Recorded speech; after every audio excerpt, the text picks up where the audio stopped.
Boker Tov, Shavua Tov, Besorot Tovot, des bonnes nouvelles, Bezrat Hashem. C'est une disquette d'entendre aujourd'hui de très très bonnes nouvelles. On continue, messieurs, Chovot Alvavot, tellement palpitant, tellement extraordinaire, ça change une vie, ça change des vies, ça change nos. Oh là là, que je t'aime, bien sûr. Il s'en rappelle, hein. C'est beau, c'est beau, c'est beau. Allez, donc il avait donné le Rav la première possibilité à quelqu'un qui se met en danger. Regardez les cours qu'on a fait la semaine dernière, les 2-3 derniers. Donc première possibilité quand tu te mets en danger, c'est que tu crèves. Ok. La deuxième possibilité qui peut arriver, c'est quoi? Sheomnam, cependant, Inatzel be'ezrat abore ba'asakana. Tu vas être sauvé du danger. Peut-être que tu vas être sauvé du danger. Aval, yabed al yedekach et sriotav yafsid et srao. Mais c'est comme un crédit. Quand on te rappelle les jeux vidéo là, tu avais crédit. Ah oui. Tu avais les vies, tu avais crédit. Si maintenant tu t'es mis en danger, et Akadosh Baruch Hu t'a fait un S, Dieu t'a fait un miracle, et il t'a sorti du danger dans lequel tu t'es mis tout seul, alors peut-être aussi, deuxième possibilité, c'est que ça va t'enlever de tes mérites. Ça va t'enlever de tes mitzvot. Ça va t'enlever de tes mérites, ça va t'enlever de ton crédit. Comme écrit dans Shabbat la Medbet. Leolam al yamod adam imakom sakana, viomar shosin lones. La Gemara dans ma Sechet Shabbat, elle dit, un homme ne doit jamais se mettre en danger et se dire, Dieu il me fera un miracle. Ça n'existe pas dans la Torah. C'est pas juif. Shema en osin lones. D'abord peut-être que Dieu ne fera pas un miracle. Vimosin lones, milakin lo misriotav. Et même si on te fait, alors sache que tu seras déduit de tes mérites. On déduira de tes mérites. Ve'Yaakov Avinu alav shalom amar. Il a dit Yaakov Avinu, katanti mikol hachaselim. Il a dit le Tirgum Yonatan, le Tirgum Ankelus, zerin zachvatai mikol chasilin ou mikol taman. Il a dit en vérité, nitma'atus riotai et yeder chasadim va'emet shasitaimi. J'ai perdu de mes mérites par rapport à toutes les bontés de Dieu que tu as fait envers moi. Donc, ici au Divrot Olavot, on ne se met pas en danger. Si tu te mets en danger, première possibilité, c'est que tu meurs de ce danger dans lequel tu t'es mis, tu vas crever. Deuxième possibilité, c'est que, ok, Dieu va te faire un miracle, mais tu vas perdre tous les mérites que tu avais jusqu'à présent. On t'enlève du crédit. וכמו שהסברנו, במה שנוגע לחיים ולמוות, כן יבאר גם. שמחובת האדם לחזר אחרי אמצעים שעל ידם ישיג את הבריאות. Et il dit, comme je t'expliquais auparavant, messieurs, écoutez bien, il te dit, l'homme, chacun de nous a l'obligation de chercher tous les moyens que Dieu nous a donnés pour être en bonne santé.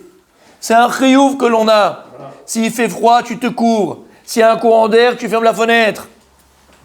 Si c'est trop gras, tu as fait les prises de sang, tu as dit que tu manges trop gras, tu manges moins gras. Si, fais attention à ta santé, tu dois trouver tous les matins. On te dit, regarde, prends ces petites gélules là, comme ça, c'est TV, tu vois, c'est naturel juste, mais ça fait, c'est bon pour le truc du sang. Anilote, ce que tu veux, d'accord, c'est naturel, il n'y a pas de problème. Ça fait du bien, toi tu as mal, t'as mal quelque part. Aide-toi, utilise les moyens que Dieu nous donne. Utilise les moyens que Dieu nous donne pour être en bonne santé. Pareil, Amazon, fais attention à ce que tu manges. Tu n'as pas le droit de te dire, tu sais quoi, je me goinfre, je mange du gras, je mange du sucre, je mange du reggae, d'accord, et il ne m'arrivera rien, de toute façon, c'est En d'avoir kazé Habibi. Fais attention à ton alimentation. Et comme on ne va pas le répéter, on a fait des milliards et des milliards de cours sur ça. La majorité des maladies à Shemishor, elles viennent à cause d'une mauvaise alimentation. Que ce soit matériel ou même spirituel. Puisque la faute d'Adam Arishon, la faute du premier homme, elle a été parce qu'il a mangé du Etz Hadat, par le manger. Et dit le Harizal, le tikkun de la faute, la réparation de la faute d'Adam Arishon, il va passer par quoi? Par le manger, par la nourriture. Rappelez-vous du coup qu'on avait fait. Zan. Le djinn c'est 56. Zan c'est 57. Lorsque tu manges comme il faut, tu pries comme il faut avant de manger. Quand tu manges ce qu'il faut, tu es au-dessus du djinn. Tu es au-dessus de la rigueur. On va pas refaire le cours. Et ta al-basha, Fais attention à ce que tu vas t'habiller, comment tu vas t'habiller. Si tu te balades à la maison quand il fait froid en petit caleçon et il fait froid, qu'est-ce que tu fais? Tu vas attraper mal. Ouais, mais ça faisait plus beau gosse. Mais qu'est-ce que tu fais en fait? Et ta dira, vet amidot atovot, la maison que tu vas acheter, les traits de caractère que tu dois acheter. Veshemechovato leachik me'alav et kol. Je préfère les religieuses. Veshemechovato leachik me'alav et kol ma sheomed benigoud le'emtsaim ha'ele. Et tu dois éloigner de toi tout ce qui va t'empêcher d'acquérir les moyens d'avoir une bonne santé, d'avoir une bonne alimentation, d'avoir des bons habits, d'avoir une bonne maison, d'avoir un bon métier, d'avoir des bonnes midotes. Éloigne-toi de tout ce qui va t'empêcher d'avoir toutes ces choses-là. Ve'al av shebrura lo ha'emuna. Et même si maintenant, mon tzaddik, quand je te vois maintenant, j'ai des frissons. Moi aussi. Parce que je te vois pas, toi, je vois le Rav Chaikin, Sadik. Je te vois plus, toi, je vois le Rav Chaikin, Sadik. Ve'afav shebrura lo ha'emuna. Et même si Bémet pour toi, il est clair, et la foi en toi, elle est claire, ta foi, elle est limpide. Que quoi? Que malgré tout, et c'est ça la controverse, c'est ça la contradiction, que malgré tout, tu dois savoir que ce ne sont pas ces moyens-là qui t'ont amené à la bonne santé. D'un côté, on te dit, tu dois tout faire pour acquérir ces moyens-là, pour être en bonne santé, pour avoir une belle maison, pour avoir des bons habits, pour avoir... Et malgré tout, tu dois savoir que finalement, c'est pas ces moyens-là qui te l'ont amené. La Emouna, c'est pas l'habit qui te chauffe. C'est pas la maison qui te protège. C'est pas ta nourriture qui te nourrit. Et là, im aboré idbarar gazar al-kach.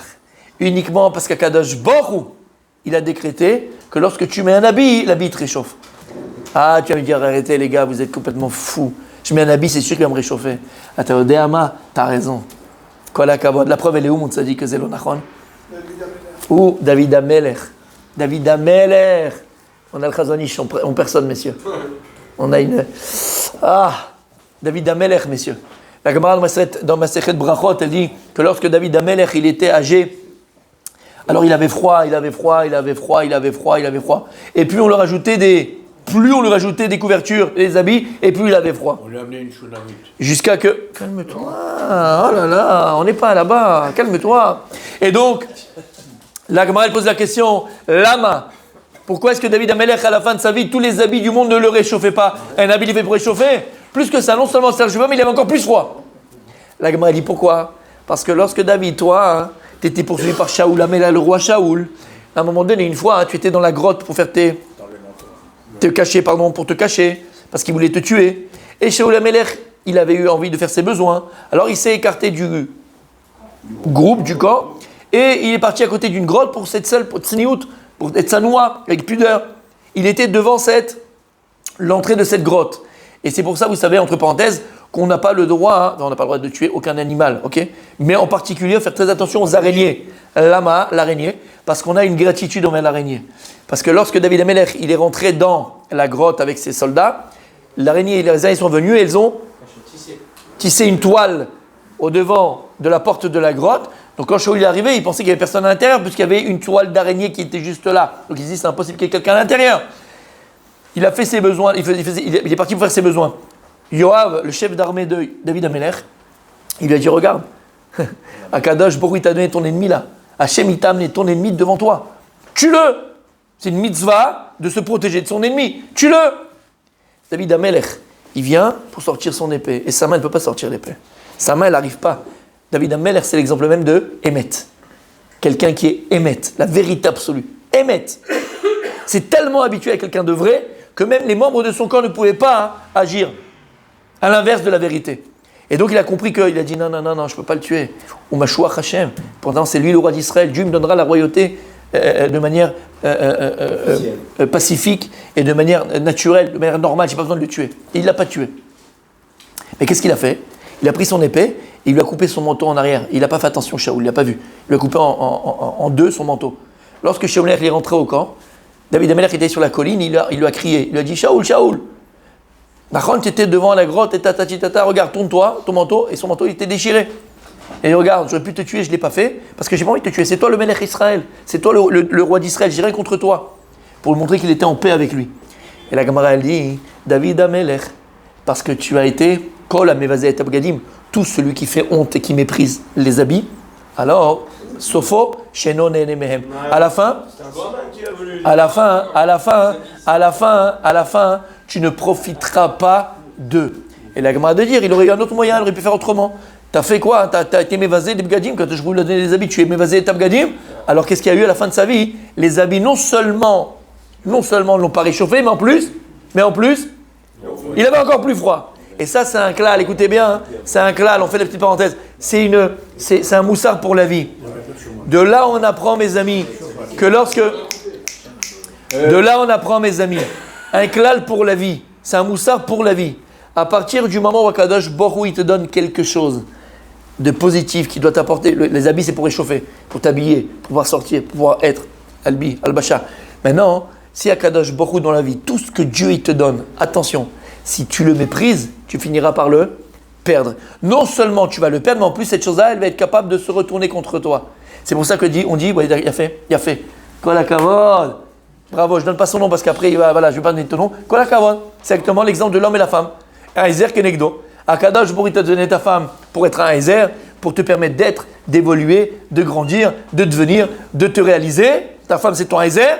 Mais si jamais tu ne sais pas t'occuper de ta femme, elle va te le faire payer. Qu'est-ce qu'elle devient?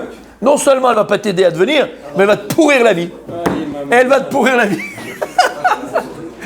Un Ezer kenegdo. T'as compris ce que ça veut dire? T'as compris? C'est vrai. Cédric, il est là. C'est vrai pour tout. J'ai l'exemple de l'épouse parce que c'est un exemple qui est plus bolette. On le voit. Si tu ne t'occupes pas du cadeau que Dieu t'a donné, je répète, du cadeau que Dieu t'a donné. Le cadeau que Dieu t'a donné, c'est ton épouse. À toi de savoir t'en occuper. À toi de savoir lui donner la tendresse. À toi de la gâter. À toi de savoir. Tu ne sais pas faire ça. Tu la méprises, ta femme. Non seulement elle ne va pas avoir ce bénéfice de te faire devenir, mais en plus, Rabbi, tu vas avoir Gainam sur terre. Elle va te la pourrir. Et tu seras responsable parce que tu n'as pas su. Parce que tu n'as pas su l'utiliser. Et c'est vrai, messieurs, j'en profite. C'est vrai pour tout ce que Dieu nous donne. Moi, il y a quelque chose qui m'énerve un peu, d'accord? Ça m'énerve un peu, mais voilà, par exemple. Ah si, je vais le dire. D'accord? Comment? Non, elle n'est pas cool. D'accord? Je donne un exemple. Dieu, il te donne une voiture, mais... Entretiens-la. Et c'est quoi? Tu arrives dans les voitures, on dirait que c'est une poubelle municipale. Tu as des verres, tu as des trucs de choco par terre, tu as des trucs de bonbons, des paquets de bonbons. Non, mais je suis sérieux. On mange dedans, on fait n'importe quoi. Mais Khila, Dieu, il t'a donné, c'est un cadeau, une voiture. Tu veux pas attention à ce que je te donne, Yakadosh Baruch Hu. T'inquiète pas. Et tu vas aller chez le garagiste, et ça va te prendre la tête, et tu vas machin. Une voiture, c'est un bénéfice. Tu vas atterrir plus vite, tu vas faire plein de choses avec. Tu l'utilises pas et tu ne respectes pas ce que Dieu il te donne. Non seulement tu vas pas avoir bénéfice de cela, mais en plus, pareil, prends conscience, Akadosh Baruch Hu, il t'a donné un endroit, il t'a donné une synagogue, il t'a donné une communauté, il t'a donné un endroit. Respecte l'endroit où tu es. Tu te mouches, enlève ton mouchoir. Tu bois, enlève ton verre. Même si c'est pas le tien, fais-le. Si tu méprises l'endroit que Dieu t'a donné, chez l'Oneda, il disparaît. Et il se retourne contre toi. Lama. C'est vrai pour tout. C'est pour ça, messieurs, on l'avait dit, on avait fait ce cours, je ne sais pas si tu te rappelles, Rabbi Julien, c'est un des premiers qu'on avait fait. C'est pour ça qu'il faut éduquer nos enfants. Éduquer nos enfants, il faut être derrière. Pas dire c'est pas grave. Il faut être derrière. Et toi, le premier enfant, je parle de moi et de toi et de nous, avant, les grands enfants. C'est que lorsque tu te déshabilles, mon tzaddik, tu te déshabilles le soir. Ça arrive. Hein, coquin. Bref, tu as compris ce que je veux dire par là. Et donc, quand tu les déshabilles, on ne jette pas les affaires par terre. On les met dans un panier sale, on les range, on ne jette pas les habits par terre, on les jette, on les machin. Bon, à part quand c'est sur la panne, tu vois ce que je veux dire? Là, je te permets, après tu les ramasses. Mais, t'as compris ce que ça veut dire? Je ne veux pas gâcher l'ambiance. Je ne veux pas gâcher l'ambiance. Je t'ai pas parlé, ça dit que ça c'est fini, ça. Toi, je parle là, voilà. D'accord? Souvenir. Allez. T'as compris? Maintenant, pour être plus sérieux, messieurs, écoutez bien. On n'a pas le droit de mépriser ce que Dieu il nous donne. On n'a pas le droit de mépriser. Non seulement tu vas le perdre, mais en plus il peut se retourner contre toi. C'est pareil au niveau du temps. Rabbi Julien, au niveau du temps. Il y a des temps que Dieu nous a donné un cadeau. On a le mois d'Elul par exemple. C'est un cadeau, c'est un mois de slichot, de tchouva, de se rapprocher d'Hachem. Si jamais tu n'utilises pas ce temps que Dieu t'a donné, que le mois, par exemple, le mois d'Elul par exemple, pour se rapprocher de lui, pour la teshuva, non seulement tu ne tires pas le bénéfice, mais il va se retourner contre toi. À Rosh Hashanah, à Yom Kippour, il va se retourner contre toi ces jours-là. Mon fils, je t'ai donné ces jours extraordinaires, qu'est-ce que tu en as fait? C'est vrai pour tout, mes amis. C'est vrai pour tout. Et donc, il te dit ici, le Rav, il te dit, on a fermé la parenthèse. Ok? Donc, tu dois tout faire pour acquérir ces moyens-là, d'avoir des bonnes midotes, d'avoir des bons traits de caractère, d'avoir des beaux habits, d'avoir une bonne santé, mais en sachant que finalement, Habibi, ce ne sont pas ces moyens-là qui t'amènent la santé, ce n'est pas ces moyens-là qui t'amènent, mais c'est uniquement parce qu'Akadosh Baruch Hu, il a décrété que l'habit doit chauffer. L'habit chauffe parce que Dieu il a dit que l'habit chauffe. Le soleil il brille parce que Dieu il a dit que le soleil brille.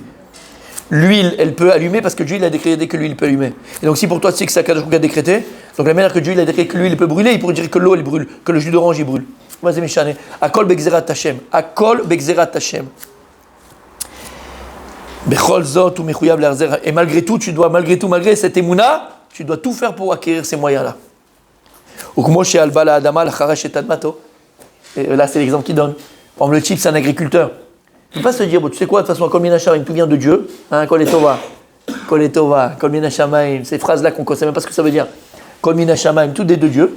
Donc moi, j'ai mon champ. De toute façon, si Dieu il a décidé qu'il va pousser, ça va pousser. S'il n'a pas décidé, ça va pousser. Je reste dormir, moi. Je reste dans mon lit. Ou nakot otam akotzim. Pourquoi tu veux que je me lève, enlever les mauvaises ronces, enlever les mauvaises herbes? Velizroa l'ashkot ota. Non! L'agriculteur, il doit se lever le matin très tôt. Il doit s'occuper de son champ. Et il doit enlever les mauvaises herbes. Et il doit travailler la terre. Et il doit semer. Et il doit arroser. Ve'yachad imze. Et malgré tout, alav livtoach alaborit barach. Malgré tout, il doit avoir l'aïmouna bitachon b'Hashem que Dieu va protéger son champ et va bien faire pousser. Ve'arbet vuata, il aura beaucoup de récoltes. Vishlach bait brichkato et que Dieu va mener la bracha dans son champ. Ukmo, c'est pareil. Ukmo, shelon nachon mitzido lashir et tanama elo ibud elo zrial smar bitrono al Hashem. Et la manière que lui, il n'a pas le droit de laisser son champ comme ça en jachère, abandonner, même pas en jachère, abandonner et se dire non mais attends, Dieu va s'occuper. Velomar. Parce que si Dieu il a décidé que ma terre, elle va donner des fruits, ou donner des légumes, de toute façon elle va le donner, que je travaille pas. Car pareil, ceux qui travaillent dans le business, dans le magasin d'habits, magasin pour femmes, magasin pour hommes, chaussures, pas chaussures, dans tout ce que tu fais dans ta vie, tout le business que tu as dans ta vie. Badaï que tu dois aller, tu dois faire, tu dois travailler, tout en sachant que malgré que tu as travaillé, malgré que tu as ouvert le magasin, malgré que tu as vendu, kol parnasatecha, toute ta parnasa, tout ton gagne-pain ne dépend que d'Akadosh Baruch Hu. Yeshua la Adam shielo parnasa. Sheto lamtziota la Adam derech chezek gorem shirtze. Et qu'Akadosh Baruch Hu, il peut t'amener ton gagne-pain et ta parnasa comme lui l'a décidé. Va lire Shov Shagorem Atzmi Yachol Leoyer le Nzeg le moi. Et ne pense pas une seconde que c'est ne pense pas une seconde que c'est le moyen que Dieu que tu as maintenant, que Dieu t'a donné, qui t'amène la parnassa. C'est Akadosh Baruch Hu. Toi, une fois que tu as fait, tu vas aller faire, tu vas t'occuper, tu vas travailler, tu vas parler. Tu as quoi? Tu as une vidéoconférence, tu vas vendre ton produit. Sache que tu dois le faire, mais même si tu l'as fait, c'est que et uniquement Akadosh Baruch Hu qui te donne ta parnassa. Continue demain.